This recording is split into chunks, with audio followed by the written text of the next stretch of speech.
Out. அவுட்டா? யோ தொப்பி வச்சு பிடிக்கிறான் அவுட்ன்றா. அவுட்டுப்பா. யோ தொப்பி வச்சு பிடிக்கிறான்யா. Out out. அடப்பாயா நீ தான் ஒரு அம்பேர் மூஞ்ச பாரு. அவுட். எதியா அவுட்? பக்கெட் வச்சு பிடிக்கிறான் அவுட்ன்றா. பால் கீழே பல்லல அவுட் தான். பால் கீழ பல்லனா பக்கெட்யா அது? அவுட் பா கம்பி. மூஞ்ச பாரு பண்ணி படக்கு மாதிரி. நீ வாடா பாத்துக்கலாம் வாடா வாடா. என்ன அங்க போகுது? யோ யோ அவுட். யோ பக்கெட்ட பறக்க விட்டு பிடிக்கிறான் அவுட்ன்ற. தம்பி பால் தரையில படலப்பா. பால் தரல பல்ல. என்னடா ஏமாத்திட்டு இருக்கீங்க? இப்ப பாறா நாங்க ஃபீல்டிங் போறல இப்ப பாறா. நீ வாடா நான் பாத்துக்கறேன் வாடா. நீ வாடா.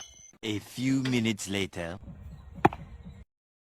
இப்படி பால போறா. பொட்டல வேற சுருட்டுங்கடா. தக்காளி கீச்சாச்சு போறடா. அவுட்ரா அவுட்ரா வாடா அவுட்ரா. என்ன படுதாலாம் போட்டு பிடிக்கிறானுங்க? இப்படி பொட்டனத சுருட்டே. ஐயோ இப்ப என்ன பண்றது? ஐடியா. ஜனகணமன